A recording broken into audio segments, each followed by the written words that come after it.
Here we go. All right. Welcome, ladies and gentlemen, to the latest edition of the Too Many Guys Soccer Show. Unfortunately, we are down our normal host tonight.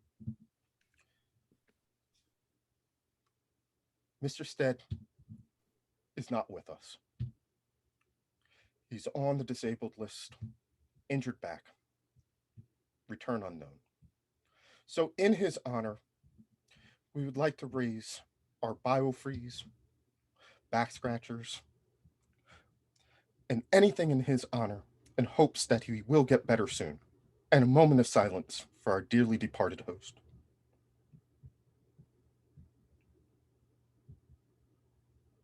All right, enough of that. Yes, ladies and gentlemen, it is time once again for the worst 120 minutes or so in all of sports. That's right. It is the Many Guys Soccer Show. And I am joined by my cast of thousands, okay, actually about 5 other people. But we are here to talk a little U.S. women's soccer, a little men's soccer, and the most important thing which has brought us here today to review the sartorial splendor that is or is not this upcoming season. It's everybody's favorite show, our kit review show. So, going around the horn, Coach G, live from the Big Easy. How goes it this evening, my friend? Life is good, man. Life is good. I can't wait to hop in this stuff. We got the old Celtic kind of Hall of Fame right behind me. I'm at Finn McCool's right now, so life is good. We have Margarita Mondays. It's going down pretty smooth. So if you're here, the 5 followers, right now, is trying to make this big. Come on, meet me next week here at Finn McCool's. Hopefully Cam will come down here one time, show some Celtic pride, and here we go, gentlemen. And Sean, I see you got dressed for the occasion, as did I. How goes it, my fine friend? You're muted. You're still muted. Goes very well. Here we are. Hi. Yes, goes very well. Thank you. The British weather has finally turned, so the rain has started falling. So my very clean lawn will be very happy. But yeah, no, it goes very well. And Britain have just won another gold medal, I think. Yes. So it's better. Cheers to Team Great Britain, the team that everybody over there loves to hate. Yep. The only time Cam and I can actually talk together, as they say. It's true. How do you feel about Team GB, Cam? I mean, we've had a Scotsman, 1 or 2 win a medal so far, so we're pulling our weight. So I'm liking it so far. I think we've come out to a roaring start. Mm-hmm. By the end of the Olympics, you're going to be, why can't Scotland just compete on their own? Well, it's going to end up being, he's not British, he's Scottish, damn it. Chelsea Mike, how goes it, my friend? Oh, it goes. It does. In a general direction, we're not sure where we're heading, but we're making good time. Yeah. No, looking forward to our NBC Olympic coverage over here. The United States is undefeated in NBC Olympic coverage for all time. So I'm surprised that Britain wins gold medals. I thought only the United States did. That's all that gets shown to us. Well, the United States and China, because we have to have a mortal enemy to root against. That's a very good point. Yes, we get the United States. It used to be the United States and the Soviet Union. Now it's the United States and China. But they're all doping anyway, so they're all cheats. Well, same could probably be said about soccer, but let's not dive too deeply into that. I just love enjoy it for what it is and that have one in there. I love how you threw that one in there.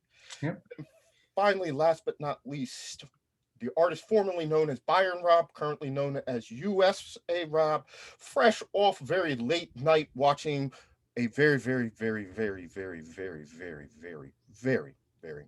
Can I add one more very in there, Rob? Very boring USA Jamaica game.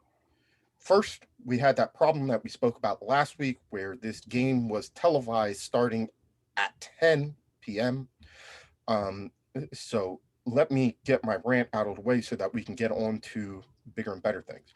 You know, at least when I watch the Premier League or the UCL or the Europa League, FA Cup, the Bundesliga, name a soccer tournament run by a professional organization, when they tell you that the game is going to start at 2:45, guess what time it starts? Like, you know, when they had the championship of the European Cup and they said the match would start at 3, guess what time it started? 3, right? Except for the US, when they tell you the game is going to start at 9:30, which actually means it's going to start at 10:15. And then if you really actually want to try and find what time the game is actually going to start, even using the internet, it's like trying to find the Zapruder film. So, yeah, well done, Fox Soccer. If the game starts at 10, why not just say it starts at 10? Why give me game time 10? Coverage starts at 9:30. The game eventually starts at 10:15. And it was a snooze fest for, I would say, about 88 minutes until finally a dead on his time. And full credit to young Matthew Hoppe, played out on the wing when we all know he's a striker. Daryl DK couldn't get it done, but Matthew Hoppe, with the last touch, his last touch of the game, looking dead on his feet, puts the header in off the cross, and the U.S. emerged victoriously. Rob, they stole that one. I'm glad I stayed up much past my bedtime so I could watch a Bundesliga 2 goal from Matthew Hoppe. You know, if it's somebody who has to score, at least it's somebody from the Bundesliga, or used to be in the Bundesliga, I should say. But yeah, snooze fest. Oh my goodness, it was a struggle, man. I don't know how y'all do it. Yeah, the funny thing is, like, I woke up actually at the 82nd minute, right, as they scored. So I pretty much didn't miss anything until they actually scored. And I'm like, well, nothing. Went back to bed. Like, I saw everything within that 2 minutes. It was an awful game. And it was, let me put it this way, it was an awful game but for the U.S. I think that Jamaica acquitted themselves nicely. Andre Blake is still the best keeper in the region. And why, at 29 years old, he still has not been signed by a team over in Europe who we know the goalkeeping issues up and down the ranks. Here's an affordable, consistent, athletic player who has routinely delivered the goods for Jamaica. I mean, he is the reason why they made the 2 finals, that they've made the knockout rounds the last 3 or 4 times. It was an injury, I think 3 or 4 years ago, that prevented them from being more competitive against the U.S. in that final. Andre Blake delivering the goods for want of some finishing, the type that a Leon Bailey could have delivered for Jamaica. I still think, and Rob, you may disagree with me, I still think that right now, on the balance of what I saw, Jamaica, I would have to say, are the 3rd best team in this region. Canada, with the Davies brothers and Ayo Akinyole and a couple other people, can catch them. But if I had to power rank right now, Mexico 1, US 2, Jamaica 3, Canada 4. I would disagree. I would flip-flop Canada and Jamaica. But I would tell you, on any given day, Jamaica can pull one out. I mean, it's not that they're talented or scrappy, you know, and they don't give up easy goals either. So they easily could have won this game yesterday. It took a header, and it took a bad Andre Blake, coming out the line. He was perfect all game except for that one play, and that one play screwed him. Yeah, sometimes all it takes is one play. Yeah, sometimes. But they've got some players. I still think that it's neck and neck. Based on what I saw, though, Costa Rica's on the downward trajectory. So up next for the U.S. men is a game on Thursday against Qatar. Yeah, I'm gonna just leave it at that. There's really nothing else to talk about. Moving right along. Just by the way. Huh? In Austin, Texas, too, the new stadium over there. So yeah, so the U.S. men will stay in Texas and play. Qatar's looked good in this tournament. I thought that Jamaica would be the toughest team that the U.S. would play, but watch them lose to Qatar in the semifinals and end up playing Canada or Mexico, the loser of Canada or Mexico. I think that'll be the more entertaining of the two games. Rob, where is that one being played? Mexico and Canada. I believe it's also in Austin. They're trying to keep them in the same place for the most part, and then the final will be in Vegas in the Raider Stadium.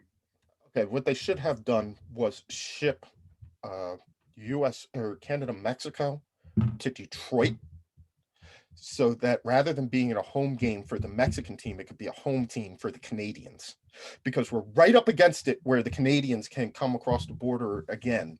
Like they can, I don't know if they can enter the U.S., but they can go home. So maybe next time they'll do that. Meanwhile, on the other side of the world, the U.S. women will play again their final group stage game against Australia, having lost in their worst defeat, 3-0 to Sweden, and then rebounding with a 6-0 victory over the Lady Kiwis of New Zealand, a team that had just met each other about 6 hours before. Battle for second in the group. We got to believe that the U.S. hopefully will have enough to get past the Matildas. And gee, I'm going with it was a conspiracy theory to ensure that they could end up on the other side of the bracket and avoid Sweden until the gold medal game. I love it. Yeah, because there's not a lot of competition out there besides Great Britain, so why not? But, if we get third place, we still move on. So as long as we got it, but I like that second place. It lines us up nicely for that World Cup. I'm sorry, that Olympic final. Hey, they had to lose at some point in time as they continue their quest to be the first team. Yeah, but Sweden looked good. Sweden was that high pressure that really knocked them off the game. So, if USA can kind of wake up, that was a game right there. So hopefully when they meet them in the finals, it's revenge time. Yeah, I think they really got disrupted. And Sweden has been a bogey team, right? They were their only draw of the last, I think it was 44 matches. They had a draw against Sweden, and then Sweden beat them 5 years ago now in the Olympics. Sweden has represented a bogey team, and a lot of their players play over here. That's a solid team, right?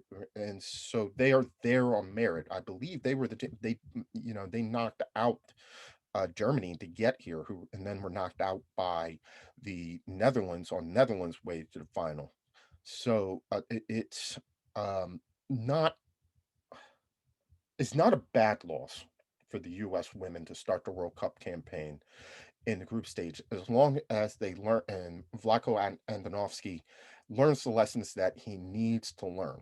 At this point in time, he is there for tactics and substitution patterns alone. You would expect, as veteran as this team is, they would know how to go out and get themselves mentally prepared to play a game. So I believe that they'll get past the Matildas and will be on their way to the knockout stages, the quarterfinals of the Olympic tournament later on this week. Mike, I'm just going to throw in, I agree with you, but I don't think Australia is a team that you can overlook, led by Sammy Kerr, who rocked the world for Chelsea this year, leading output, getting them to the Champions League final. I could see this being a disaster for the United States, and as much as I don't want that to happen, it would not be surprising to me, given how tight these games are together, the age of our American stars. Let me call it out as one of those pothole games that you're overlooking. it could be disaster. I don't disagree. I do believe, Australia's team is not bad at all, right? It's a strong team. Like you said, Sam Kerr is high in the running for Women's Player of the Year. She was doing great things at Chelsea. Tremendous player. I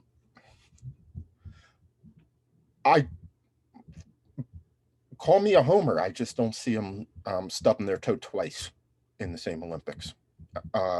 You saw with Andonovski's substitution patterns against New Zealand that he was trying to give players a rest. He was making sure that he had his best available lineup fit, but with game time to get in the rhythm going in. So he should have every member of the team that he's counting on. I suspect that you'll see Alex Morgan start over Carly Lloyd, but if Lloyd needs to come in, she'll be available. Rapinoe on the wings. I think the Crystal Dunn is on the right. She's been having a bit of a rough go. Feels like she just can't start. Like there's something that's kind of holding her back. Like something's not right. And I haven't really read anything. There's maybe some off the field stuff, but to throw her off this much in her game, something major is happening right now. It doesn't look right. But then the coach is not really doing anything to kind of step her out. But yeah, she's not there anymore. Yeah.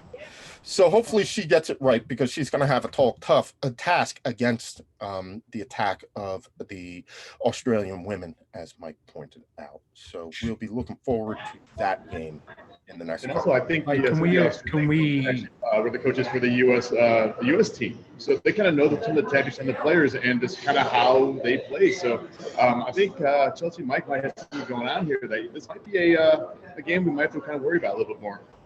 Mm-hmm. Mike, can we agree that if in fact the worst does happen, and we get upset, it's probably the last time we see Megan Rapinoe, Carly Lloyd, and maybe Alex Morgan in the country's colors?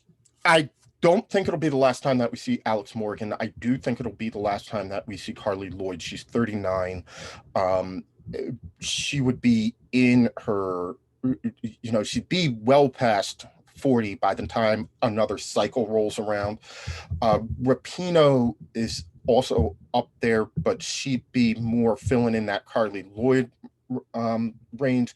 Alex Morgan, although she has been on the scene for quite a while, is still relatively young, and so I could see her making it through one more World Cup Olympic cycle.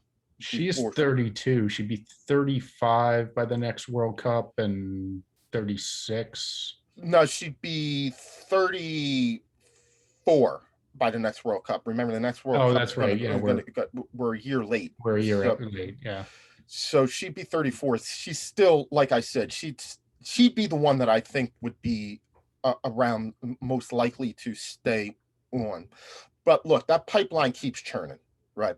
They're just because we may see the end, regardless of Carly Lloyd, who has been a great servant to the U.S. women's team, a great ambassador to the club, the pride and joy, and probably the thing I respect most out of Delran, New Jersey. Knew it. I knew you were going to say something about Delran. It would be a shame for her to go, and that's why I really want her to go out with a win and a gold medal to accomplish something that, just kind of put her stamp, the former Women's Player of the Year. But yes, this could be the end of another great generation, but we have seen this before. We've seen this before. We have bid farewell to Julie Foudy. We've bid farewell to Mia Hamm. We've bid farewell to Abby Wambach. And the team has moved on and kept on ticking. So while the rest of the world may catch up with us, I still think that we're good to go.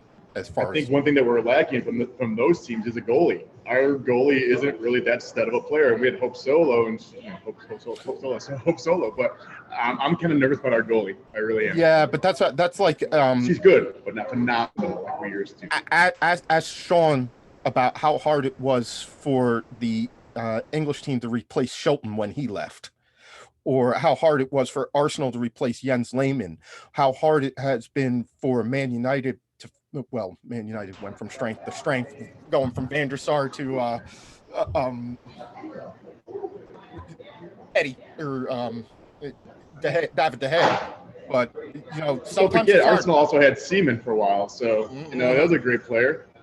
Yeah, goalies are what the point is. It's hard. You know, we went. That's had to. US went 2 years. The men's team went 2 years messing around with Brad Guzan before they realized that Zach was probably the guy that they needed to go with. So, just because we haven't found somebody as good as Hope Solo doesn't mean that Nair can't get there, or that there's not another goalie getting it rating in the wings. The defense really helps her out, though. That defense really makes her look good. But yeah, once they pass the defense, I'm kind of questionable. So, as we move on, though, let's get to why we have really gathered here tonight. It's time to talk fashion. Most of the kits have been released. We have some previews. We have some actual release, and they have been all over the gambit. There is good, there is bad, there is ugly, and fortunately, Los is not here. There are Spurs kits. So, we're getting it ready to do this, and we're going to go through and take a look at some of the ranges for our teams this year. See if you can go back a couple of slides, my friend, or are you not sharing it the right way? I think you have to start the PowerPoint and then share it. Yeah, stand by. Technical difficulties. Technical difficulties. Would you expect anything? He's not a teacher. You know, I should have left it to a teacher to do this. We'll be on it right away. Sad. I kind of hope we don't go back to that as well this fall time. All right, you got it now, Rob? It's only letting me share a portion of the screen, not letting me share the actual screen itself. It's kind of interesting. All right, let me try this. Okay. I'll just fill the dead air here. Anybody anybody see the men's Olympic soccer at all? Olympic football? What's going on? Oh yeah. Yeah. Well, I know, but not All really. right. There we go. So can you see them? Can you see what I'm looking at, which should be the Arsenal range of kits? I'll start it off with this. I'll throw it to G and Sean first. Gentlemen, I want to get your impressions on this range of kits that Arsenal. So the home and the away ones are definite. This third thing that looks like blue and red lightning is their mock-up for their alternate kit. Sean, how you feeling about what your Gooners are going to be wearing on the field this season? Well, when I first saw the design, I quite liked it, but I actually saw it live in the shopping centre over the weekend, on Saturday, actually. And you can't really see it on the picture there that we have of good old Thomas Partey. But on his shoulders, we've actually got some blue stripes at the top. Yes. We've never had blue stripes. So being the traditionalist old fart that I am, why the hell are we putting blue in there? I don't know. It sort of looks like we've got a French flag on our shoulders, considering I don't think we've got any French people left in our team. We kicked most of them out. So not a great fan of the home kit. And also it's a bit similar to Ajax with the white going down the sides as well. So if that's a homage to Dennis Bergkamp, I don't mind so much. But yeah, I actually much prefer the away kit. That reminds me of the 1971 FA Cup final, Charlie George on its back. So yeah, much happier with that away kit. And the third kit, it's sort of trying to mimic our away yellow kit back in sort of late 80s. So yeah, not a great fan. So I think at the moment I'm not going to be purchasing our home kit. I might well go out and get the away shirt, the yellow one. Quite like that. I also like the fact that we've dropped the badge and they're using the cannon. So Yeah, that is an interesting look. I did notice that on the away kit that they're using a different sort of just using the cannon. That was a cool sort of an homage to the retro before they had the proper Arsenal crest. The blue highlights on the shoulder and the blue sponsors logo with the Visit Rwanda on the sleeve don't necessarily do it to me, but I do love how they managed to incorporate the blue and then run it through Adidas's trademark 3 stripes, which you know are going to be somewhere on there. It's just a matter of where. At this point, when you're dealing with an Adidas jersey, you just kind of almost ignore the 3 stripes. It's just like you hope they're not that bad. G, how you feeling about what your Gooners are going to be wearing this year? On the home kit, the only issue that I have is the white down the side. I like that we have our colors. We have the red, white, and blue. I think I like the blue piping along the sleeve bottom with the blue. Again, it's our colors. But it looks like a throwback to early 1990, maybe 1990s with that white, kind of pocket along the sides there. I'm not a fan of that. But overall, I've seen much worse. Their away uniform, I think it's beautiful. I love the old school, just cannon by itself without the logo of the Arsenal on it. I like the old school colors. I like the yellows. I like the burgundies or the maroons. But the third kit, I have to agree, that is ugly as all hell. Looks like a Jorge Campos goalie uniform. Kind of this funky, doesn't really kind of match with the flow of the colors of the scheme. So I'm a big fan of just keeping the colors within that team and don't really deviate too much. But I think it's ugly as hell. I like the yellow one, and kind of like Sean, I actually will go out and probably buy that yellow one. I've had several red ones over the years, but this yellow one it's classy, it's clean, it's sharp, clean lines. I like the little red along the bottom, the pipe right there. I like it, but the third kit, hopefully those games are on Peacock, because I don't want to get the Peacock again. I hate that channel. The extra $5, $6, whatever it is a month.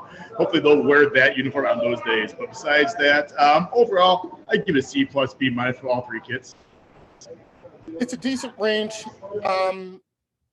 Yeah, nothing too there. So, agree. Overall, what you got, Rob? You're another one of the sartorial gurus of the soccer show. How are you feeling about? What are your thoughts on this range? It looks like I'm watching static. Like when it's almost like you can't get a good signal. You have to move the antenna up on the roof.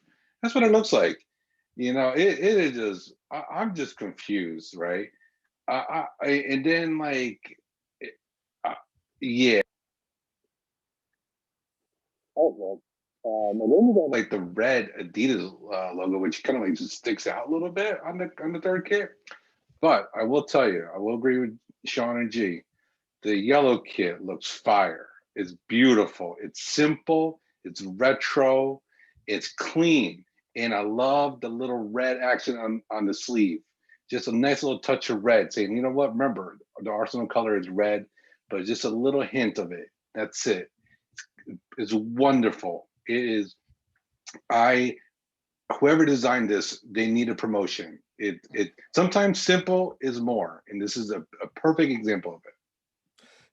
So yeah, we're gonna give the away kit an A plus, kind of a B minus C to the home kit, and I'm going with I think the away, like you said, it looks like old school bad cable when you were trying to steal the cable back in the day, and it was like the squiggly lines and everything was in weird color. Yeah, that looks like old school early 90s stealing cable pictures when we used to have to watch the Premier League when we didn't actually get it. Or sometimes you might have to go channel up, channel down, maybe catch a boob. You might see a little something on it, Skinamax and whatnot, but that's definitely old school, man. So good choice, Rob. I like that. Bring back a lot of memories, man. So, Rob, this one's for you. The Bayern range for 21-2022. Big deal. Adding another star. We got the 5-star jerseys, kind of liking the chevrons and the detailing down the front of the home kit. That black and gold away kit is just pure class. but much like the Arsenal kit, Rob, not 100% sure what's going on with that, with the alternate.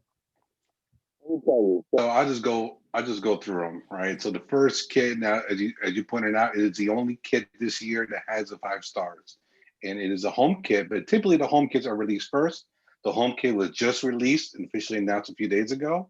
It's gone through about 3 different iterations. This is the final one, and when I saw it on like a model that they had on the Adidas website, it looked much better than I thought it would.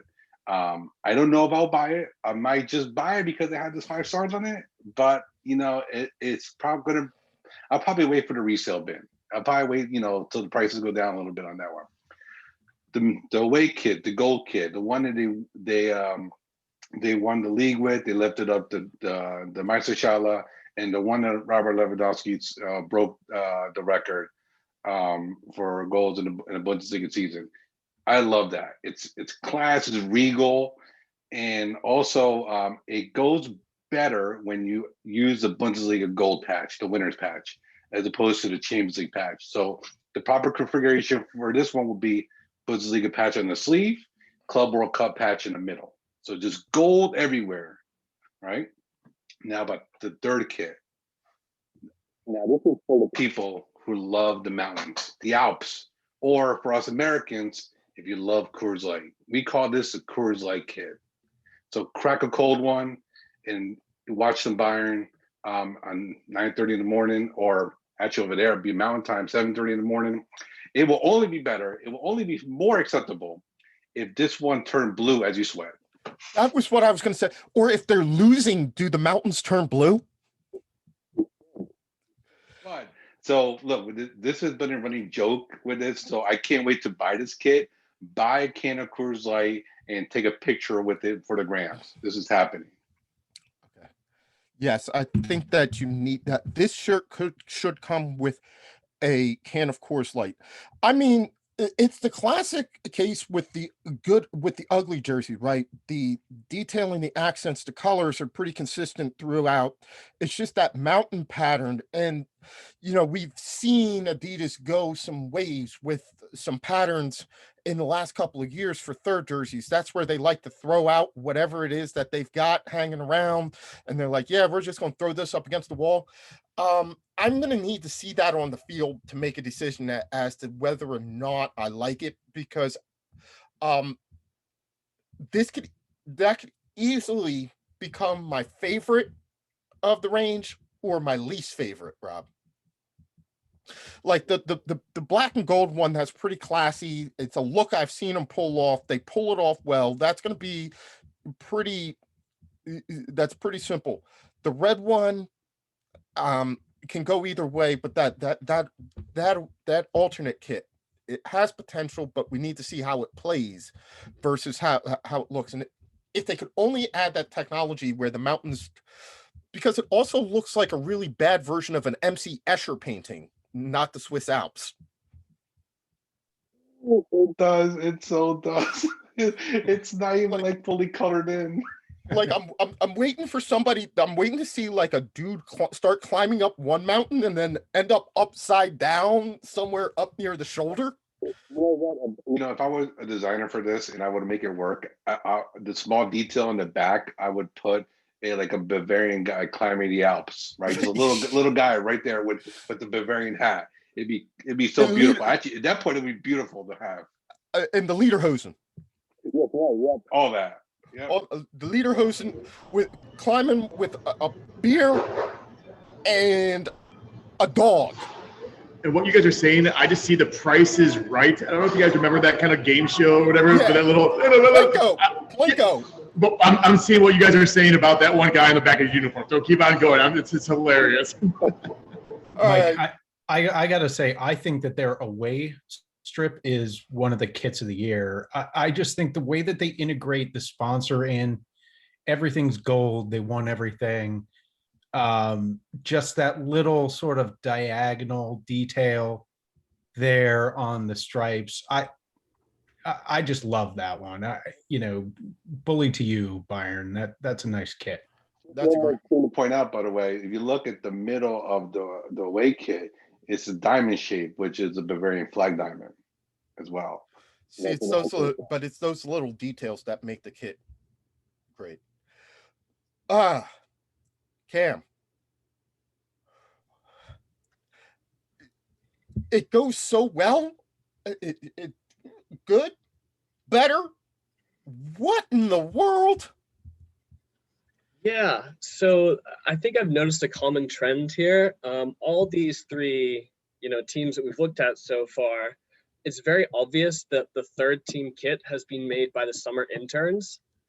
I don't think it's a professional group of people. I think it's people that are there for a 3 to 6 month stint, not getting paid, because that third kit looks like something that I think my grandma would cover her couch in. It's just, I don't even know what that is. It's red stripe, green stripe, this white. I don't know where the red comes in. Is it red or pink? It's red. It's like, a very strong red. I don't, they haven't said where it comes from, why it's on there. It's a very confusing strip. In the past we've had, yellows or blacks even, and the blacks look really nice. But that is just, the badge in the center is a throwback to like the 90s, early 2000s when they were doing that. But the rest of the strip is just a really confusing sell.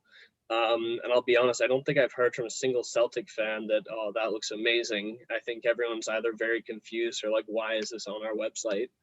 So I think that falls into the ugly category, I think, for me and many of the supporters. I will say, with these other two kits, again, I think they're following this kind of similar Adidas, kind of design where the second kit, kind of like the Gunners, has just the logo. It's not necessarily the badge. And then these, stripes on the shoulders. I think this is, a thing that they're doing with a lot of teams. I quite like it. Especially on the home kit. The home kit, I'm a big fan of this year. It looks very similar. There are some very minute details to it. So, for example, in the green hoops, there's like a single bead of white that just goes down, every little bit. It's the single, like barely, like you look up close. G doesn't like it, but I think it's keeping that classic hoops element with also adding something a little bit more modern and different, because otherwise, if I'm being honest, you're buying the same kit you've bought for the last 5-6 years. Yeah, I mean, geez, yeah. I will say though, we recently transitioned from New Balance to Adidas, and I do like the quality of these kits more. I think I bought the first one they came out with last year. They hold up much better. I think they're better fitted. Again, Adidas has put some interesting details in the collar. Actually, I love it because it goes directly against Rangers. It's our city, our colors, our club, right in the back, on top of the collar and the inside here. And it's just small details like that, and the kind of pinstripes within those green hoops, I think are really, really nice. It does change it up a bit from buying, the last couple of years. And then also they don't have that collar, which I quite like the collar. Again, G's wearing that one. I like the collar. I think that's kind of an old fashioned look, but you can have a modern strip with that. So I kind of miss that. The solid green, I think, is very, I like it. I think it's very like in your face green, like, you can't miss it. Like, if you're playing Rangers in this, it's kind of subconsciously, it's just like a very in your face statement. And I really like that about the second, the away kit. So, for me, I think the first two are brilliant. And then the third one, I find it hard to believe that anyone with a design degree created. So take that as you will. One of the interesting things. On above the logo, is that a star? It is. 1 star. Why have Bayern got 5 and you've only got 1? Sorry, wait. How many? Were you saying Arsenal has 5? I don't think Arsenal has any. Do they? No, Arsenal have got none. Okay. I know that. No, but Bayern have 5 stars on their away strip. Is it, or the home strip? Can't remember which one. The home strip. Why have you only got 1 star? They've got Bayern. It's for the number of league titles that they've won. And Celtic have won more league titles, definitely. Yeah, but Cam can tell you where that 1 star comes from. Okay. Yeah, that's the European Cup. It was that one. Okay. Yeah, that one. Yep, right there. That beautiful goal, maybe. Lisbon Lions. Okay. One day I'll have a friend. I'm feeling it. I like the second uniform, man. I think that salad green is just in your face, like Cam said. That big, huge, the Shamrock, and that's the reason why I got my Celtic uniform. I came from the Celtics as my early club and stuff like that.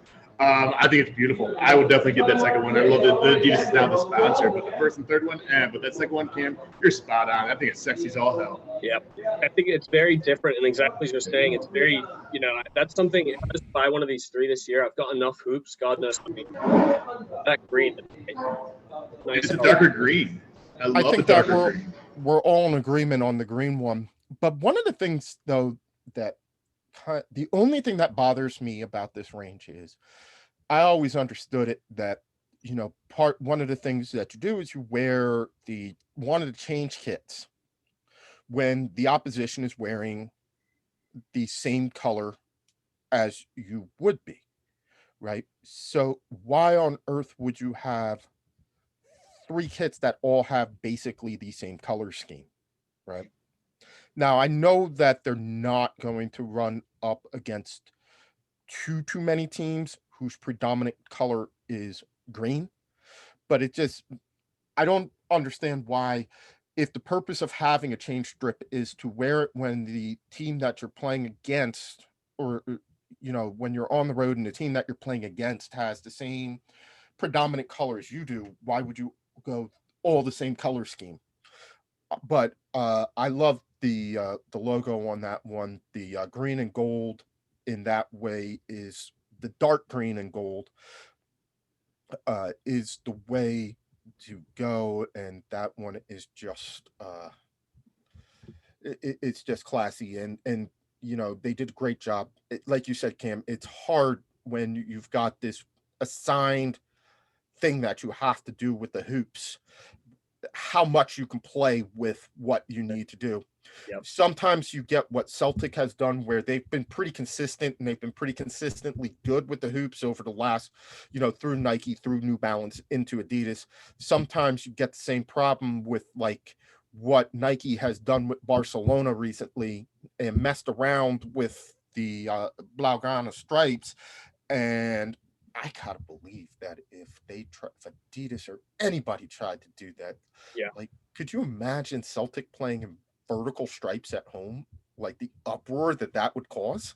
No, and I think that would literally, I think that would really do some financial damage to the club. That is such a vibrant part of our identity, the hoops alone. I think that would just I don't think Celtic would ever consider that. Has to be written into any contract that they sign with these kit makers, without a doubt, that the hoops has to be involved somehow in one of the strips. I got to believe that that a couple of things are: one, the hoops, and they have to be hoops. It can't be like one large white and then one like tiny green pinstripe. They have to be proper hoops. Like, I'm pretty sure that the size and everything must be written in. And the other thing is that blue and orange are not options. Oh yeah, no, oh God, I can't even imagine that. That's left me speechless. Oh, no. Oh. That's like Arsenal wearing white. Just straight white, yeah. Yeah, like, and all white kids sexy in my eyes, though, man. I don't know if you guys have ever worn them. I think they're sexy as hell. We will defer to the elder statesman of our Arsenal fandom. Sean, what would you do if Arsenal ever showed up in a straight up all white kit with blue shorts? Oh my God. Don't even go there. No. I was trying to work out who Dafabet were. So you've had to go to India to get sponsorship, Cam, have you? Dafabet, the betting company. Yeah, they're Indian. Yeah, I think so. Yeah, I think they're in the UK. Just like, what is it? Rwandan Airlines? Are they UK based? No, they're not. No, okay. I wasn't sure. They're not. Okay. Oh, shots being traded. We've got back and forth over the number of stars. That's appropriate. Rwanda. Oh, that makes sense. Yeah, but like Manchester United had Chevrolet as their sponsor. Like, hey, money talks. So whoever wants to give the most money, they'll take them on, man. Yeah, they're only the sponsor for the training ground, aren't they, Chevrolet? In fact, yeah, this year we do have Manchester United does, and we'll see it when we get there. The sponsorship is going to be an issue for Manchester United. I'll talk about that when we get to that one. But it finally ends a run of the last 3 kit sponsors for United have all been American companies. All right, Mike, go to it. I don't even know what to tell you. Oh, But I do want to point out, that's pretty much all we could say about this lineup. All right, so if I might go back to the beginning and illustrate a trend, right? Go back to the beginning. We started with this, Adidas. We were all generally in appreciation. We'd like the away kit. Adidas, all generally in appreciation. Adidas, we're all generally in appreciation. Nike, yeah! Well, everything needs to have a story, right? So the story of Chelsea's jersey, which of course we've seen in the FA Cup final, is an homage to Chelsea of the swinging 60s. And that makes complete sense to me because what it looks like is those old Umbro strips that we all wore back when we were kids, if you were on acid. So this is the Umbro on acid kit, is what I'm going to call it. I think it's absolutely horrendous. Every detail is bad, from the broken stripe, yellow stripe down the side. When they debuted this, they tipped their hand and let us know that it was going to be a yellow alternate this year. And I don't know if you can see behind me, white, light blue. Those are the color alternate shirts that I like. I know Chelsea fans many times like the yellow. It's traditional in some ways. They flip back and forth between predominantly white and yellow as their change strips throughout their history. But there's nothing that works on the home kit. Even the logo's terrible. I'm sure 3 is a quality mobile services provider in the UK, but their logo looks absolutely hideous on a jersey, not to mention the fact that, players have numbers. Just the oblong, there doesn't seem to be any rhyme or rhythm to it. I've got to say, the Chelsea online community seems to love these, which I just don't get. So it's been 6 years in a row now, and I haven't bought a Chelsea blue jersey, and this is certainly not going to be the year that I buy a Chelsea jersey. The second one, the change shirt, there's 2 mock-ups. They haven't released their official change shirt yet. There's this one, and then there's also one without the hoops. So we'll see which one they actually decide to go with. I don't care either way. I hope they go with the hoops. Honestly, it makes it look less like a keeper kit. To me, I just don't like yellow shirts. I get you guys' appreciation for the Arsenal yellow shirts, but I didn't like that one either. Although the logo feature was cool. Here you could see they've done nothing except made the logo black and yellow. Like I said, I do prefer the hoops. Now, the third kit, what you guys have failed to mention, and what I will, is that the teams and their jersey providers are making third kits in the hope of capturing the women's market. Remind yourselves, of course, these teams all have female counterparts. Cam, on the last one, I get why you wouldn't like that that third kit, but on a woman, I feel like it would be flattering the vertical stripe, and see the curves better. This one for Chelsea is actually one of the. It's the best you can hope for in a third kit. I don't know. I grew up in the 90s as a goalkeeper, So, the stuff I wore, this is like my tame thing. You should have seen they look like this, but they had pads in the sleeve right here. For what? I don't know. I never used them. I like the pink accents on this actually. I think they're pretty good looking. As to what's actually going on in the middle of the third kit, I'm going to have to see one in person because it could either be great or disastrous. If it's sort of sharp, like sort of cleaner, like the hoops, or even like the first kit where you could see those figures very specifically, as much as I don't like them. If it's like that, if it's just kind of a blur, I don't know, that's not really great. But in terms of third kits, I like it so much more than ours last year. The Crystal Palace fading away jerseys, those were terrible. This is a little bit better. It's not great, but it's out of the ones we've seen, I think it's one of my favorites so far. So this is what you get when you overthink it, right? We're going to be inspired by a 60s disco ball. What ends up happening is you have this, almost 5/6 of the jersey has one pattern that's not consistent. And then it switches to another inconsistent pattern. And then these two broken stripes, which have become the hallmark of Nike jerseys as of late.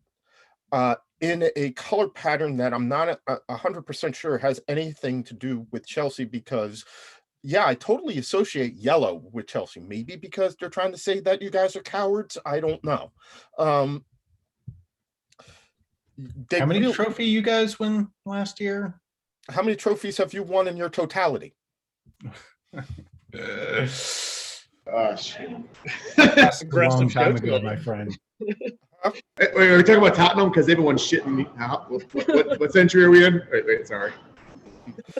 We'll get there eventually, right? It's a bad design. It's overcooked. It is way too much going on. It's just part of it feels like a subdued version of the Croatia jersey in blue, and then that zigzag pattern. It's just not working. Pick a design aesthetic, pick a design pattern, pick something and keep it consistent. Don't try and throw 4 in there just because you can.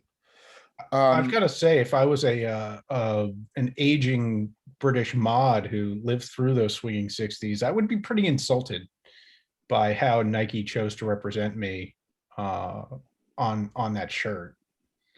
It's just, I mean, I feel like if seen in the wrong light, it could give you a seizure. I feel like, remember when we were talking about how bad television looked like? This looks like the airwave signals going out from a 60s Flintstone cartoons. That's exactly it looks right. like something like it looks like an illustration from the doggone Jetsons. As for what's going on with the, you have your Steelers look. I mean, it's a pretty clean look. It's hard to go wrong with yellow and black, and it's not overtly Bumblebee-ish, where that easily could have gone. Of the lot, that's the least offensive. I don't get that association. And blue and pink, blue and peach thing on that sort of pattern, which I'm not 100% sure. It looks like Nike did what they have done before, which is to take some sort of picture and break it into a fractal pattern, which is another one where they've kind of overcooked it. From my vantage point in the picture, it looks more peach than pink, and that blue and peach thing just ain't doing it for me, my man. Especially not the collar and the highlights, the stripes down the side. Like, it's just, it would be one thing if they were just the sponsors and stuff like that. Again, the sponsors logo doesn't do you any favors on that one. Fortunately for you, Mikey, I don't think this is the worst range of the lot. Nike messed over other teams more than they messed you over. So you can take solace in the fact that either they don't rate Chelsea high enough to screw them over completely, or they were just more unkind to other people. And you guys got, the summer intern that you got at least got off work a little bit earlier and wasn't able to do complete damage. Sean, this one was you. Let's talk about some lower league kits, because this is Exeter City's range, the home and away. Yep.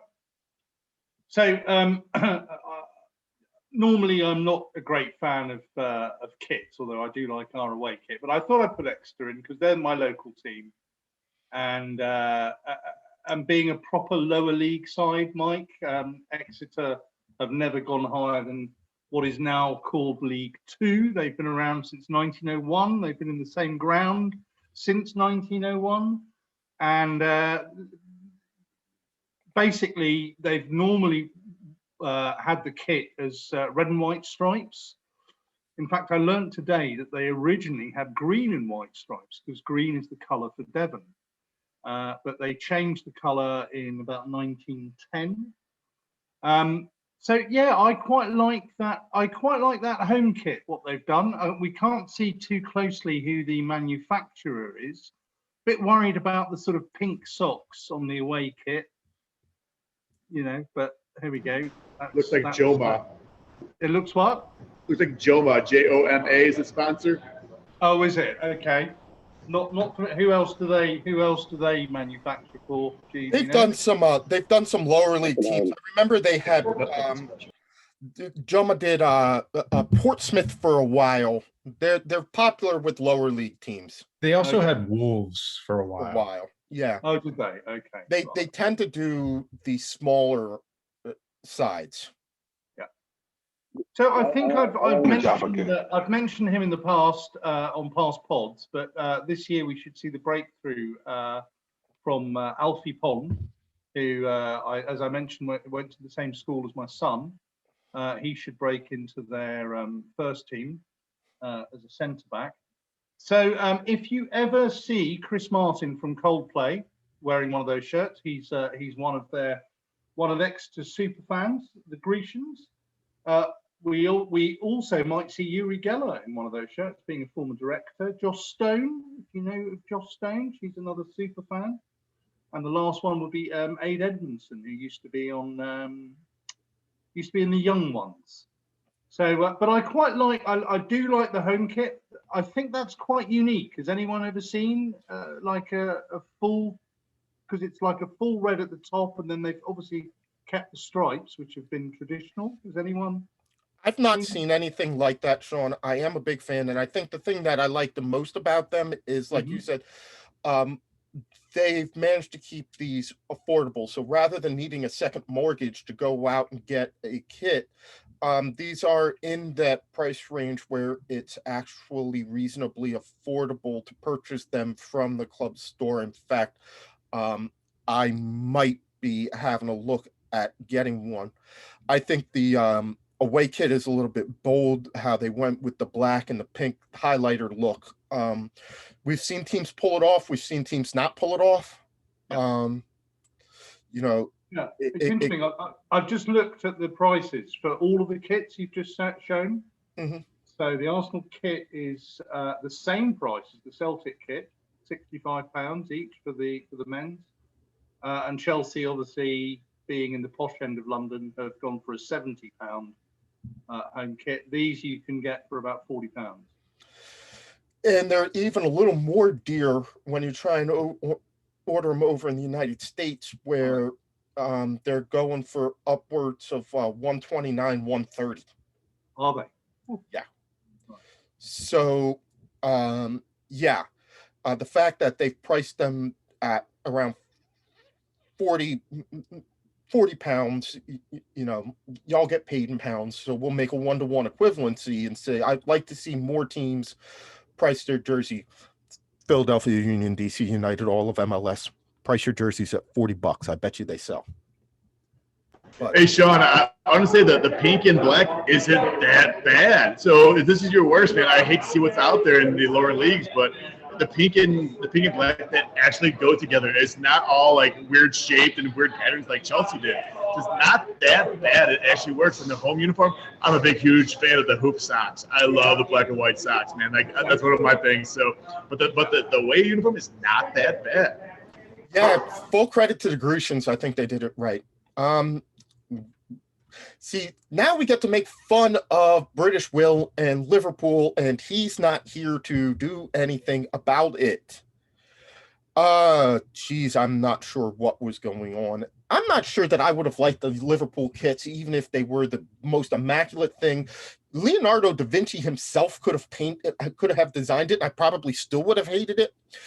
But I will make fun of this whole entire, once again, thank you, Nike, for giving me something. Although I do like how they kind of, on the alternate kit, they tried to go with this retro thing where you have the actual old school Nike where it says Nike. Kind of cute. What is up with Tangerine? Is that the color that they've done the coloring? It looks like the home kit has these like tangerine lightning bolts and tangerine accents. I don't think they're orange. It's more, it looks to me more pastel. So it looks like tangerine. And then you have, again, these green, a green and white jersey, which I've seen Liverpool do a very similar kit to this, but with these orange accents. Like, what is this? The orange accent is a very questionable choice, but I've got to say I do like, and I don't know how Will feels about it, but I like the fact that there is that third color in the Liverpool crest.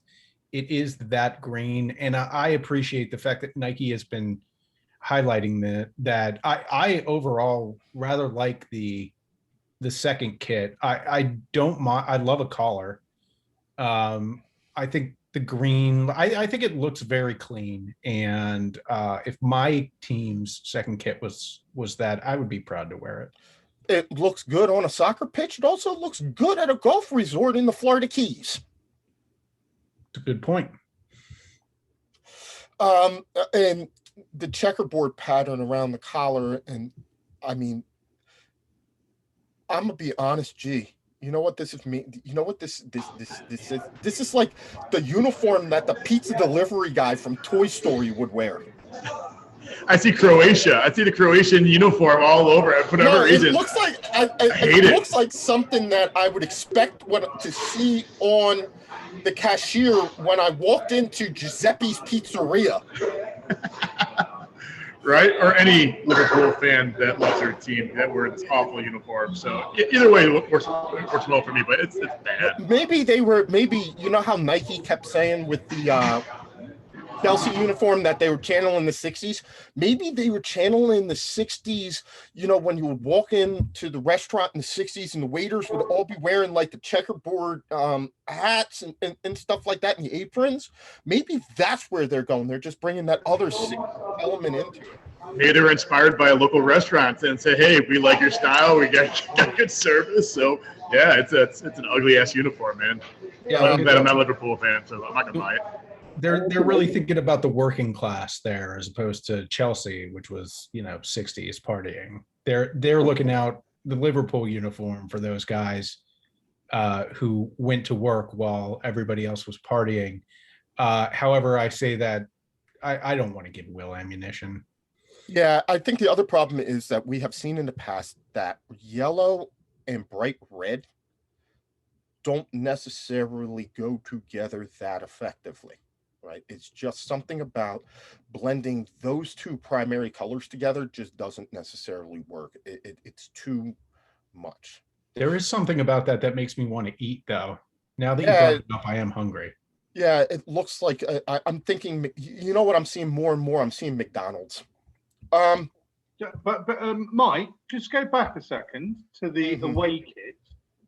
I can't share my screen, but if you guys go and have a look at the Bolton home kit from 1997, It's a complete rip-off of the Bolton home kit. I knew I'd sort of recognised it, only that I remember Sam Allardyce beating the hell out of us back in the 90s. So It was Reebok. the intern ripped off Reebok kit, kind of like they ripped off Crystal Palace and acted like it was something new next year. Exactly. Sorry, I just thought I'd throw that in. So on to United. New sponsor for this year, TeamViewer. If ever that would make us look like a championship level team. The jersey itself, certainly the home one with the accents, I think is classic United. And yes, I know I just criticized the coloration of yellow and red. Red and yellow was just it works a little bit better than that, right? Number one. Just something about TeamViewer and that logo makes me feel very much like I'm looking with the home team, like I'm looking at a championship jersey, right? Like this is the ones that you would see that the local pub team would wear out. Fortunately, the initial mock-up that I saw had TeamViewer being a little bit bigger and a little bit more prominent. So they shrunk it so it doesn't look as bad. This is not the greatest picture of the away kit, which does look like a jersey from the 90s that I have. And it's good, and I think it will actually look good. What they need to do is make sure, though, that the TeamViewer, the logo, and everything are a little bit more prominent in the red. Otherwise, they're going to fade too much in the back. And again, I've seen this jersey before, the third one. I don't love it when teams have a third and an away jersey that are basically the same color palette. Like, why are you going to wear two blue jerseys? You could have given us black. You could have given us, they've given us animal print the last couple of years. Adidas has given us pink. I think the pattern is okay.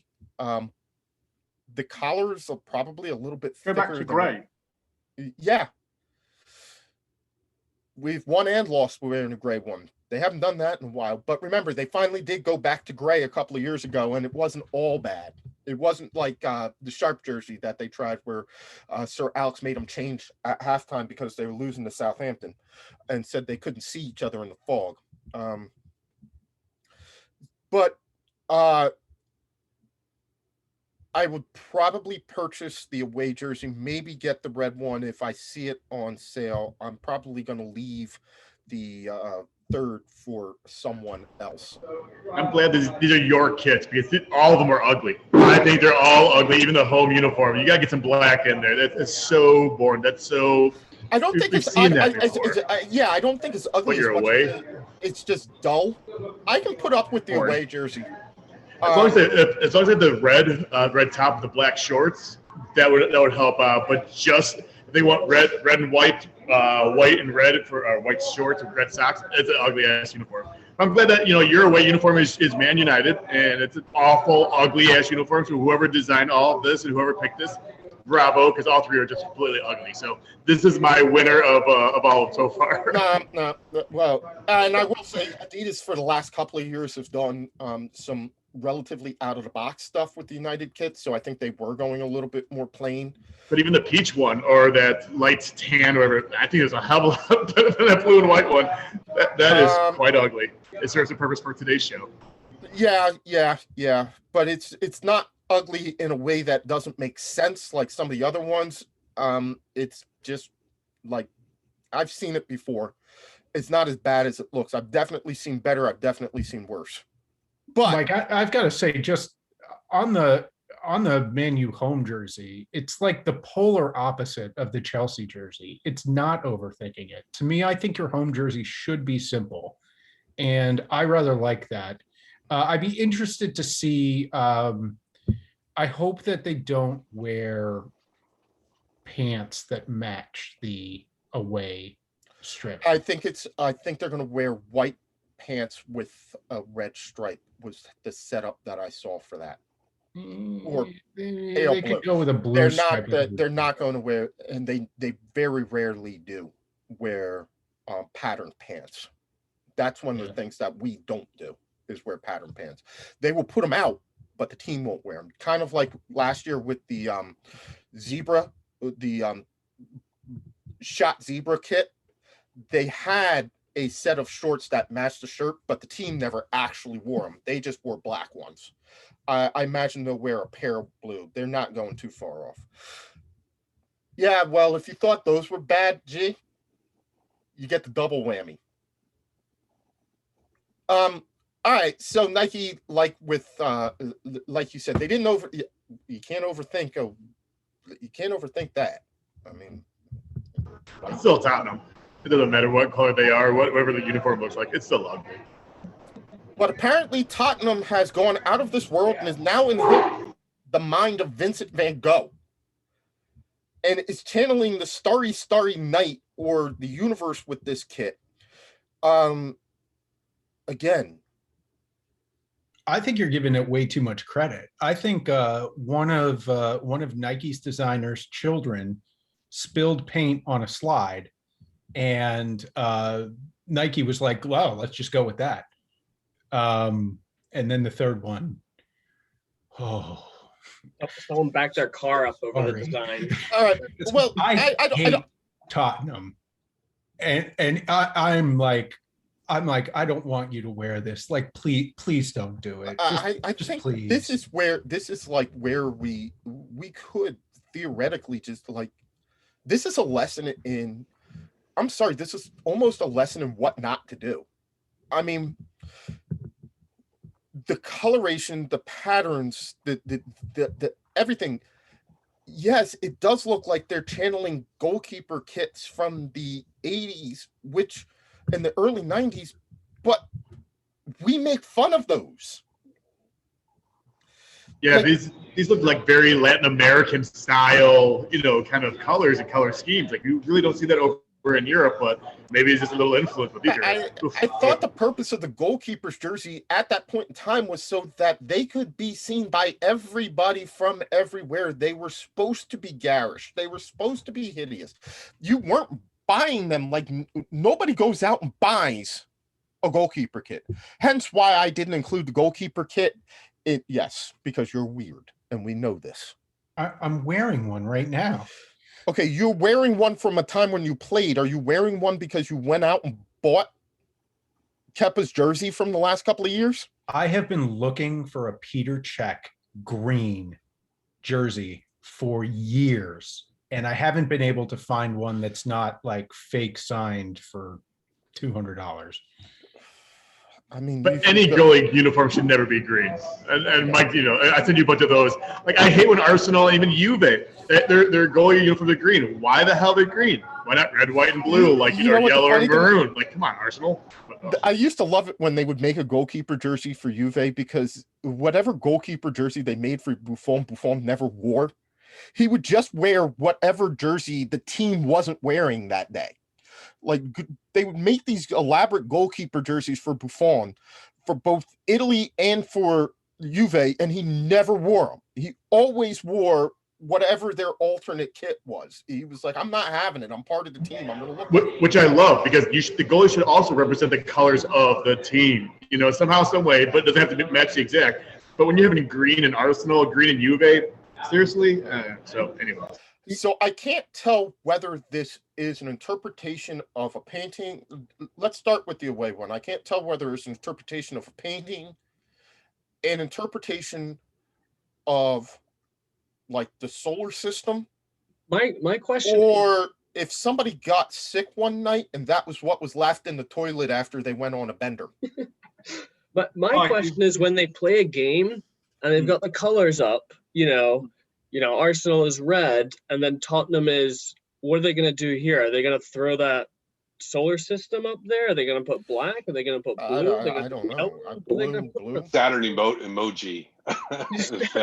The dead eyes emoji. they're going to put a steaming pile of poop emoji up that works on so many levels.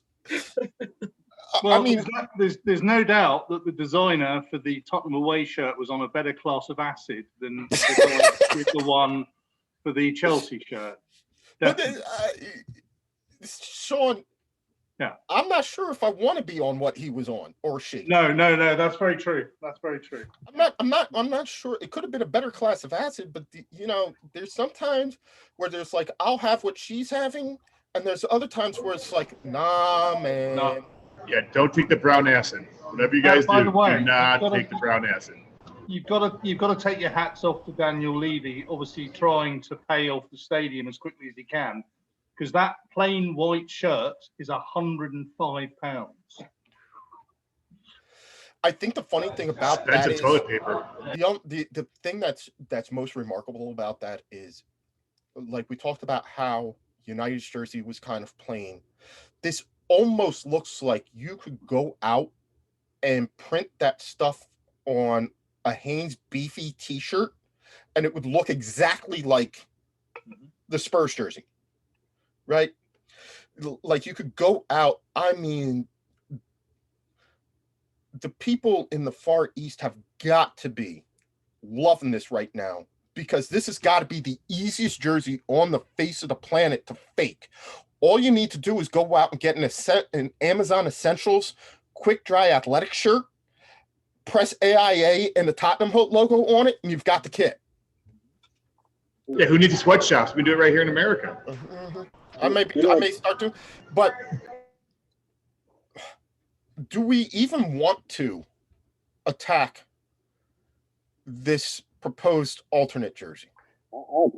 I'll go. To me, it reminds me of like one of those cups we had in the '90s where like it would change colors, like as the liquid gets colder or something. And it's like we're watching the cup in mid transformation, and this is what the shirt looks like. I'm just confused. I don't know what I'm trying to look at. It's like way too purple, but it's not fully purple. There's some weird patterns in there. I'm just lost. And like, why did they choose to do like I think if anything, they should have, where the logo was, they should have made that white and they made a purple logo. I think that would have been a little bit more interesting, but the whole shirt just I don't know what it is. This is when you try and do way too much. The collar is too thick. The broken stripes down the sides are not necessary. If you're going to put some sort of weird deconstructed pattern in it, pick one color and put the pattern in it. Don't try and do two colors at non-uniform places. Color splat, like there is way too much going on for that one to even be remotely effective. So G, if you thought United's range was bad, I give you Spurs. We have 1 and 1A. Yep. G, if they play in that kit, we'll definitely be celebrating St. Totricans Day this season. This is the year. Yes, sir. And Yes, sir. For G and Sean and Stead, may he get healthy. You get the double whammy if they wear that kit when you play them and you win.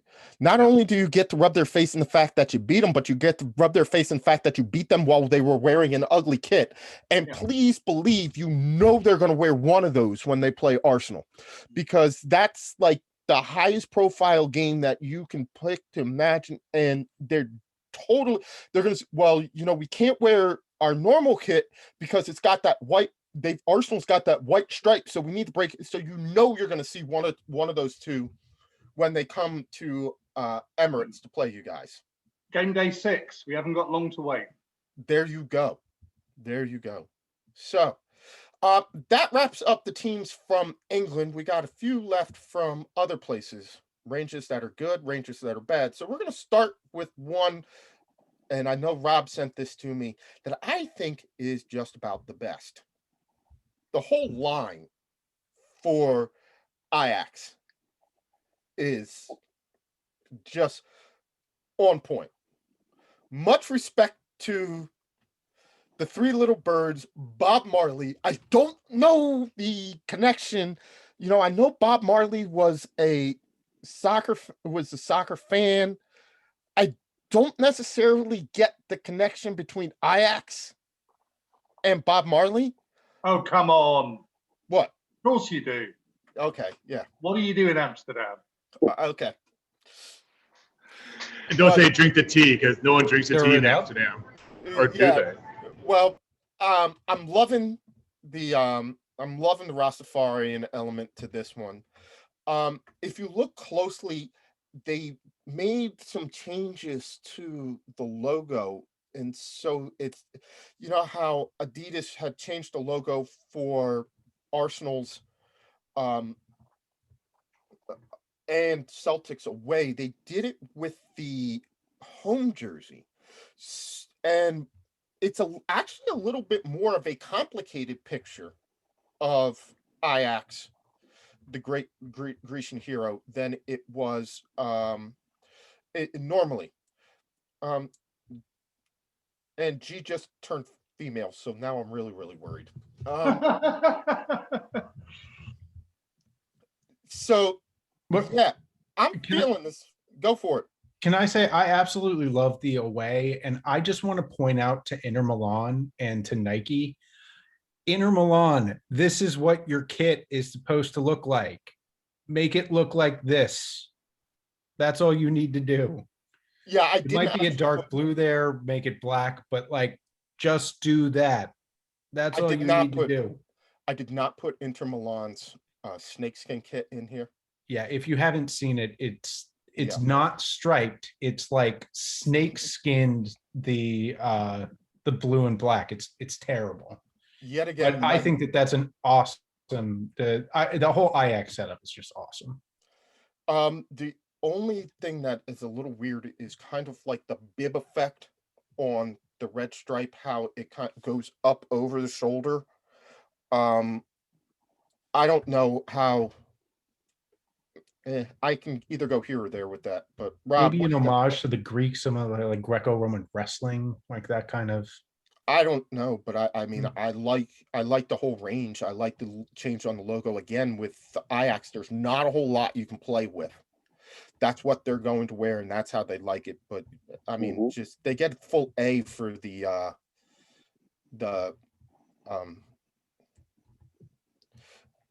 for the whole range. Rob, what you got on this one?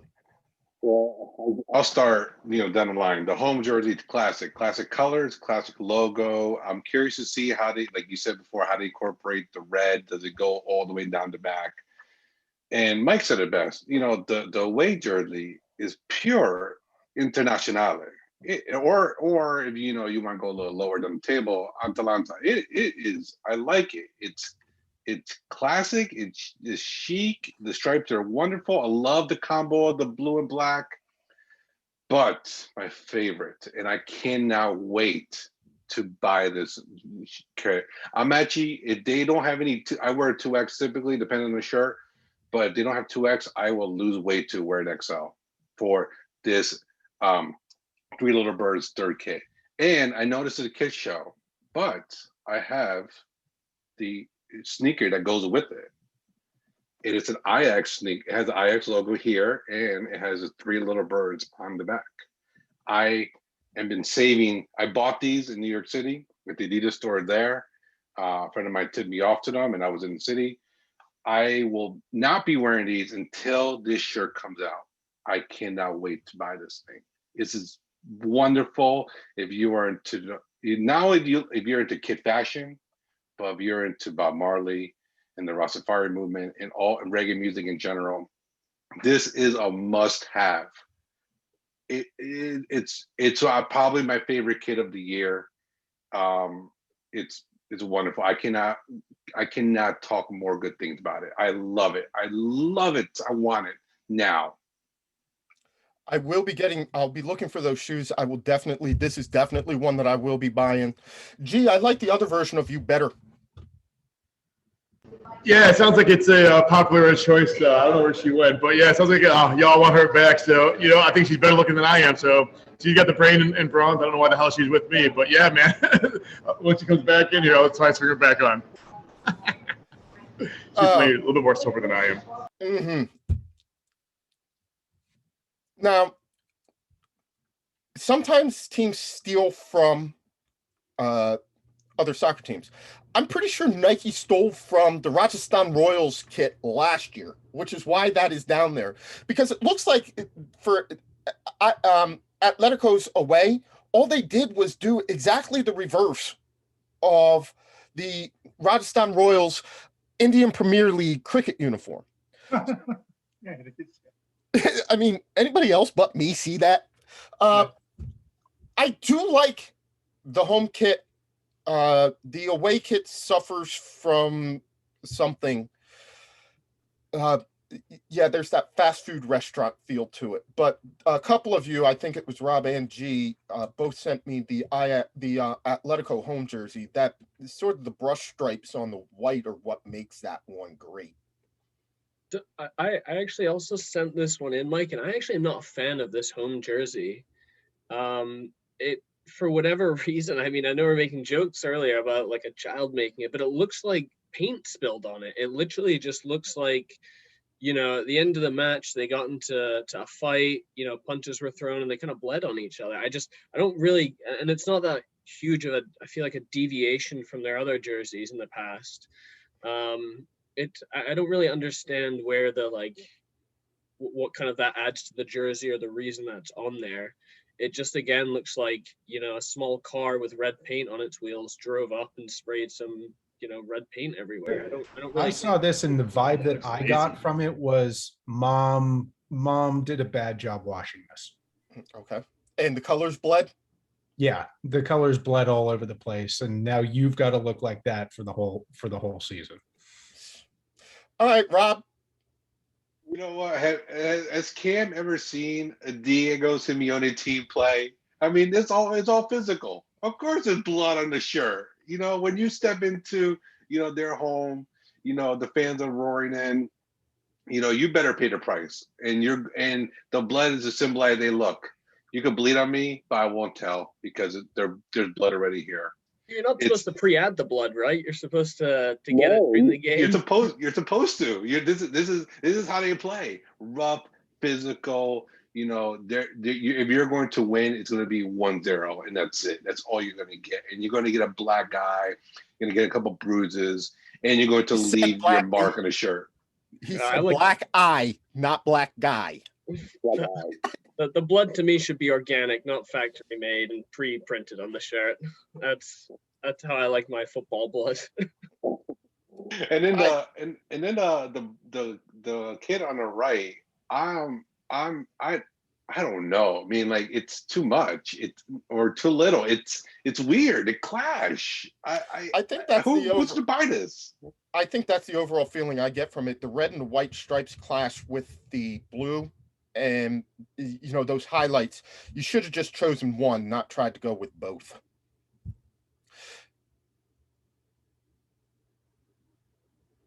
Oh. No, I'm not frozen. I'm just. Well, everything that we've seen so far, this is not looking so bad nowadays. if like, oh shit! But now, if you've downloaded the podcast, we've just pulled up the Barcelona jersey, and we're all just shocked. Yeah. We pulled up the entire range because, once again, thank you, Nike, for doing way, way, way more than you should. As a tribute to the various jersey histories of Nike, Nike decided to combine all of the potential looks that they have developed for Barcelona over 1 year into one jersey. And it is just as bad as you think it would be.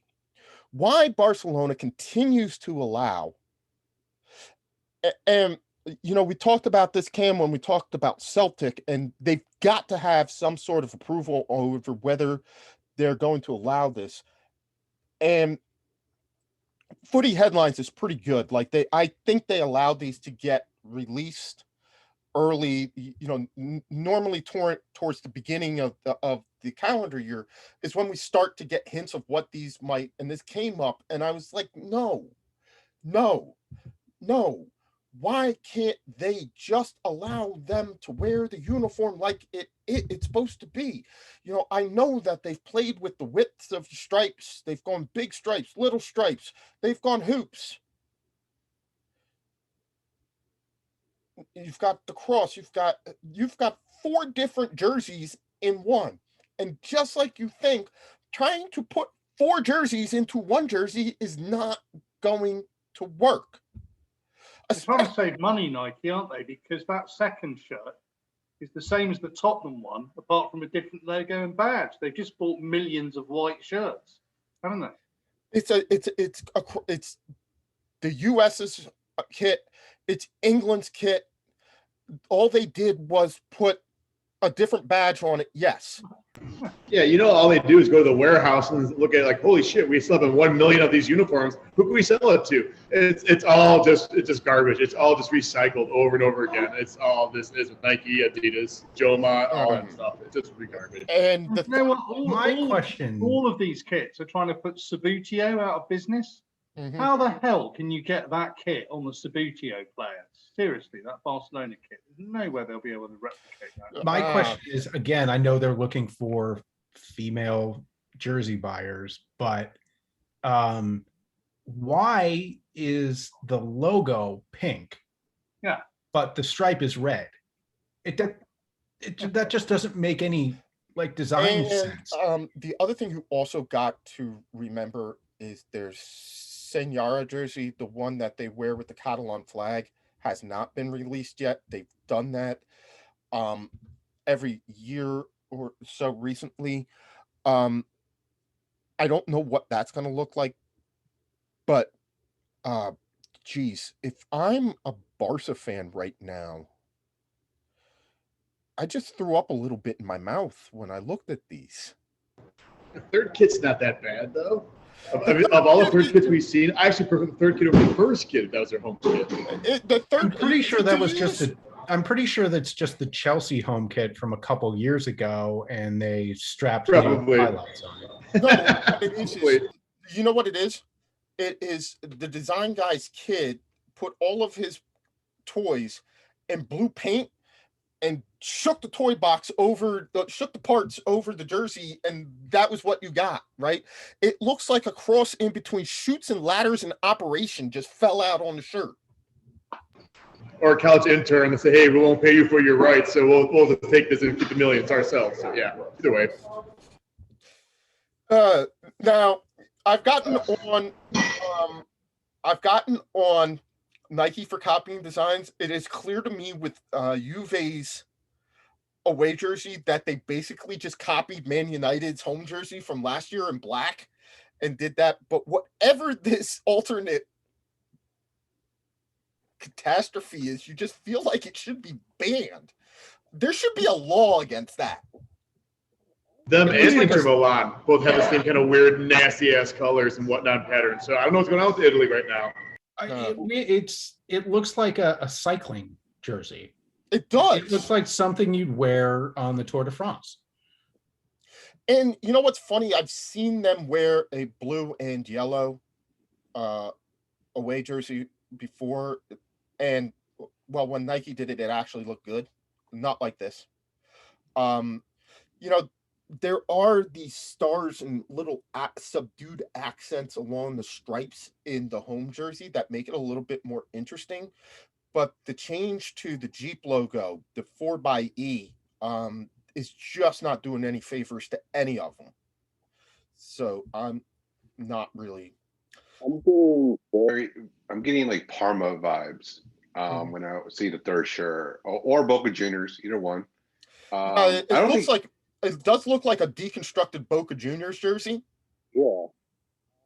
You know what? I mean, I know people are ragging on it, but I don't think it looks that bad. I think if anything that kind of throws it off is the kind of blue in the Jeep 4xe. But it's not super bad. But I love the all black. The all black, and even with the blue E and the sponsor logo, it looks crisp. I would wear that easily. It is way. It's very similar to the United jersey from last year. I mean, and I did like that jersey. It grew on me as time went by. but it's not my favorite set. I definitely think that we've seen some worse ones. Now we get into the Bundesliga, Rob.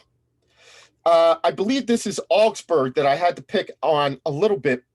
I am fine with the alternate. Red and green stripes are very, very, very, very, very, can I say one more very, hard to pull off. And if I'm being honest, they do not do it here. It's not even like a proper red that you could like rock to Christmas. It just, I mean, I know it's their colors, but it's just too much going on with the stripes.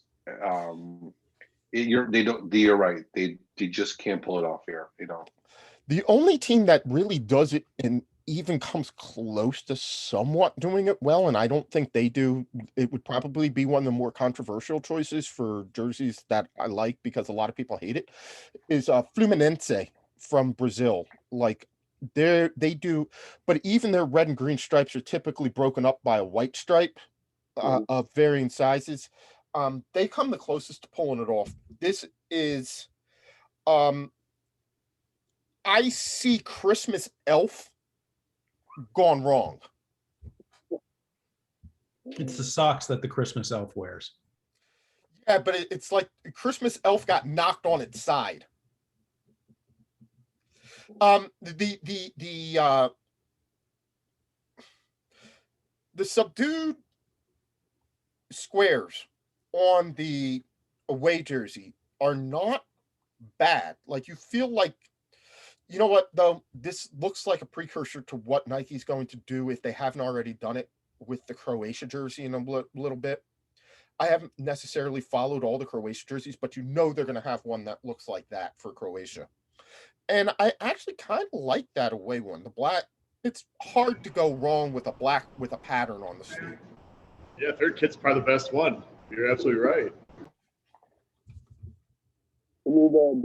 The black works because it's just black and white, and there's the black is a little bit has a different tint on the sleeves and everything, but keeping a logo as just a black and white definitely makes it work, because if you had the regular logo on there, it would just stick out and just be weird.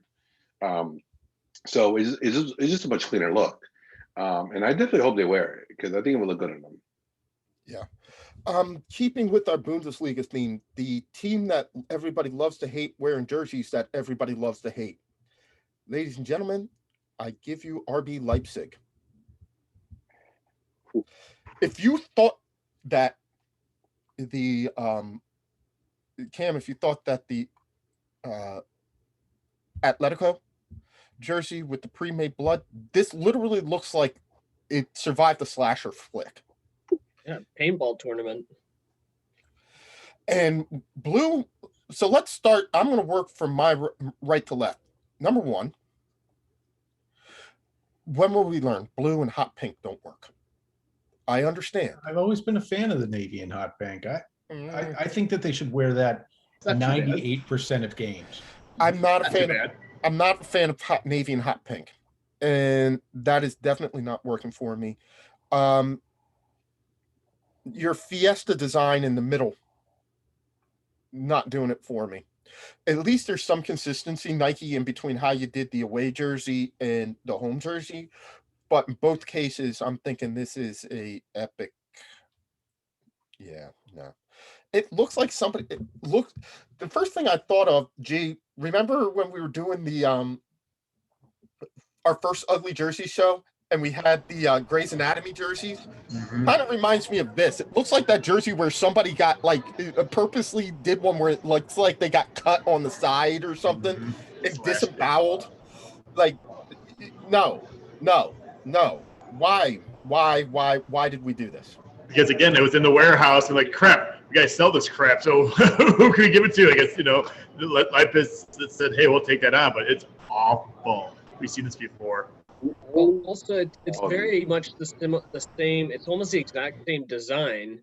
it's like they literally like, okay, let's just switch the colors up for the away one and we'll call it a day. Like it's there's really no creativity between the first and second. They just changed some of the colors and we're like, we'll run with it. It's very though, but you know what? It's very Red Bull. It's very out there.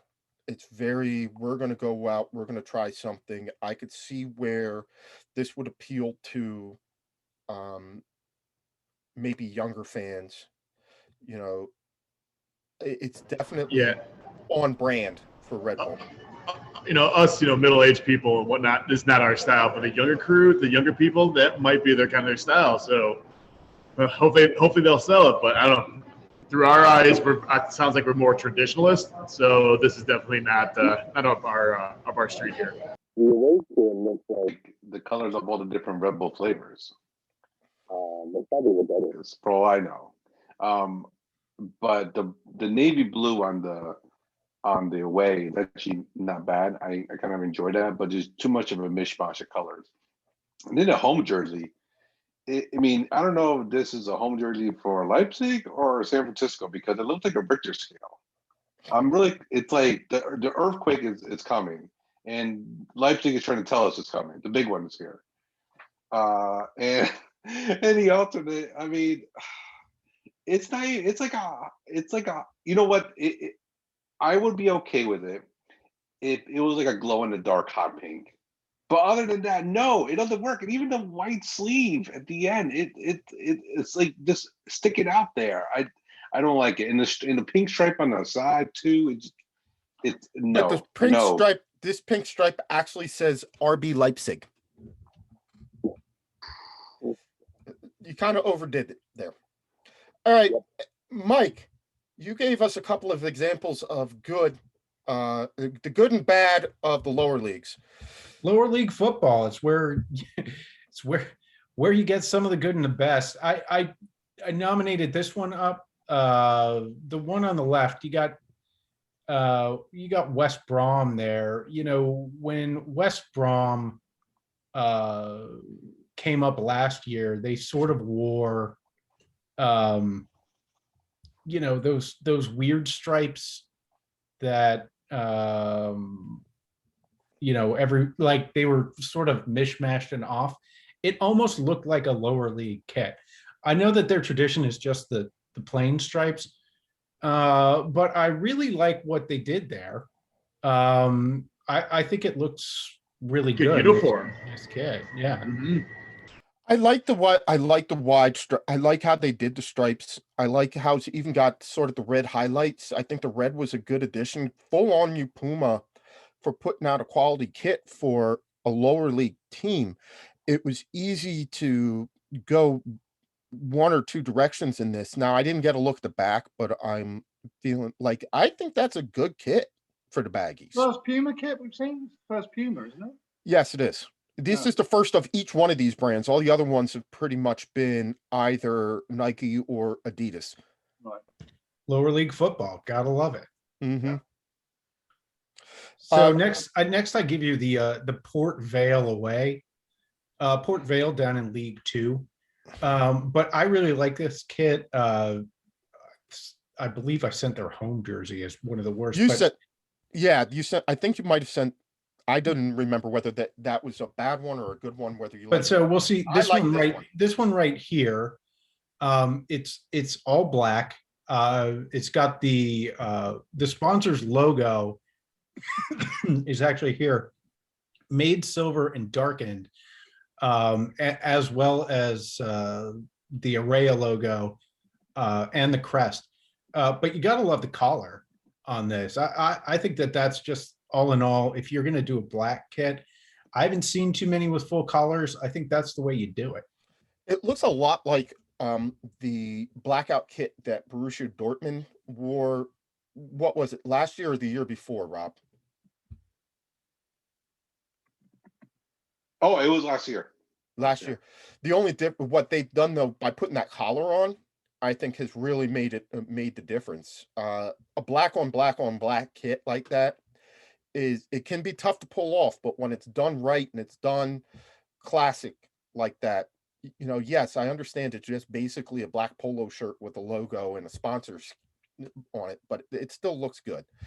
Mikey, I picked the Burnley home kit simply because, we've seen a lot of Burnley, Aston Villa, even to a certain extent, West Ham, all do the claret and blue thing, right? With the blue highlights on the claret jersey. I liked how Umbro took it and put a kind of a pattern up and down the sleeves this year that gives it a little bit of separation, and it's not a super complex pattern, but it just, I thought, added a different element to that particular look, which I've seen done by so many teams in so many different ways. Who'd have known that claret and blue like that would work, but it does for those kits. And I just like that that Umbro changed it up, and I thought that was a very classic look. I'm going to try and do this. Oh, now we go for the bad. Oh yeah. Mike, so that was Cambridge United. That is Cambridge United, recently promoted. I know that we're all into Black Lives Matter and equality. Kente Clough is not your jersey, doggone it. It's hard to tell what's going on here. This might actually be the worst jersey I've ever seen.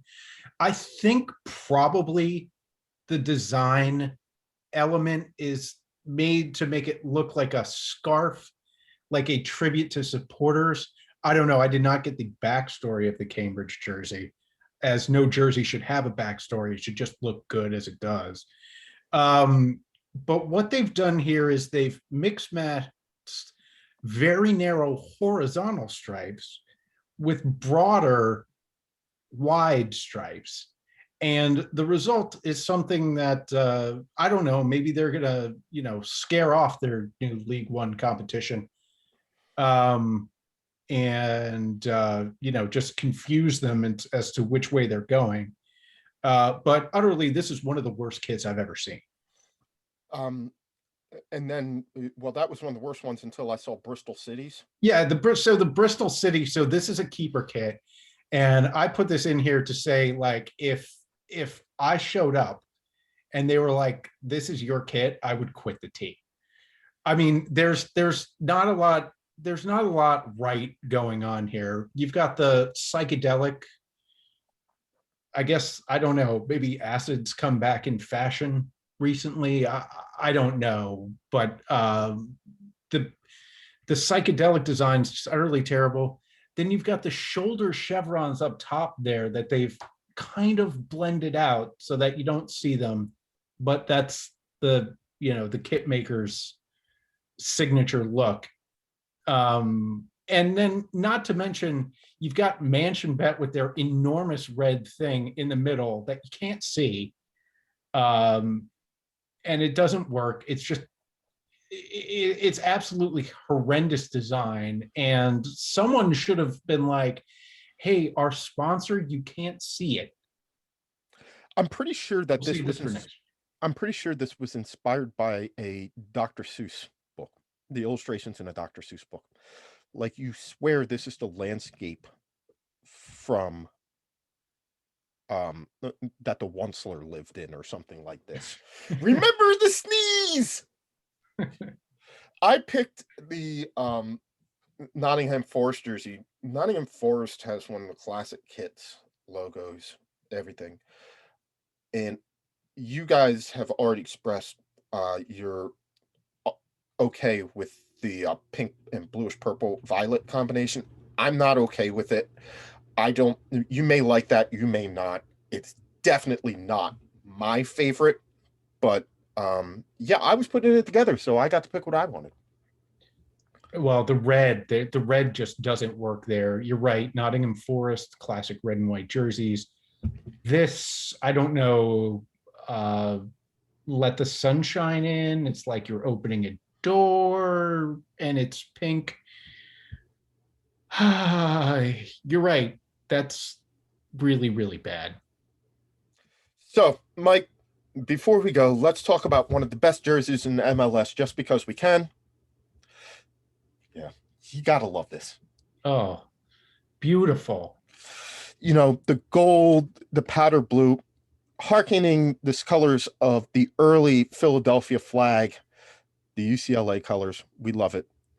And just because I can't leave this show without making fun of the most hideous jersey of all time for anybody. What is that? Oh, Delran. Oh, you gotta love the orange and brown. It's the most awful color combo ever. I'm sorry for Browns fans and whatnot. You got your brown and orange, but brown and yellow, screw Duran. I mean, just whoever thought. Well, Awful. My school uniforms in 1992 were brown and yellow, and they quickly changed course on that. I'm trying to think of a team that has successfully pulled off brown and yellow. St. Bonaventure's all you're looking at, really. Hey, disrespect. The Broncos in the 1960 uniform, when they had those horizontal socks, and it was hideous, and we made fun of it. Yes. No disrespect to the Bonnies, and no disrespect to how could I forget the San Diego Padres? True. Well, don't forget the NASL team from Colorado with the little frillies right here that was also brown and yellow or brown and orange, something like that. So it's rough, and that's why we don't do it. Well, gentlemen, I would like to thank you for joining me on this ride through the sartorial splendor that is or is not the upcoming season. Based on what we saw, some teams are really going to be in for it. I'd say I'm sorry, Tottenham, but I'm not sorry. Enjoy it. Enjoy that ride all the way back to the championship. That jersey combo said to me, Harry Kane, we don't want you anymore. So, and we'll gladly take on Arsenal because we need a forward, so that'd be a kick in the ass for them. So, well, gentlemen, it's about that time for us to wrap this up. We want to send best wishes to producer Stead, who could not be with us, as we raise the biofreeze, the back scratchers, and the electric massagers, in hopes that he get well and return to us soon. It's just not the same. And a big thanks goes to Rob, London Sean, Chelsea Mike, Celtic Cam, and Coach G. Big shouts out to other Coach G, who we like better. Thank you. So, for everybody, this has been the Too Many Guys Soccer Show. I'm Mike. We did all right this week. We'll try and do better next week. Thank you, and enjoy your evening.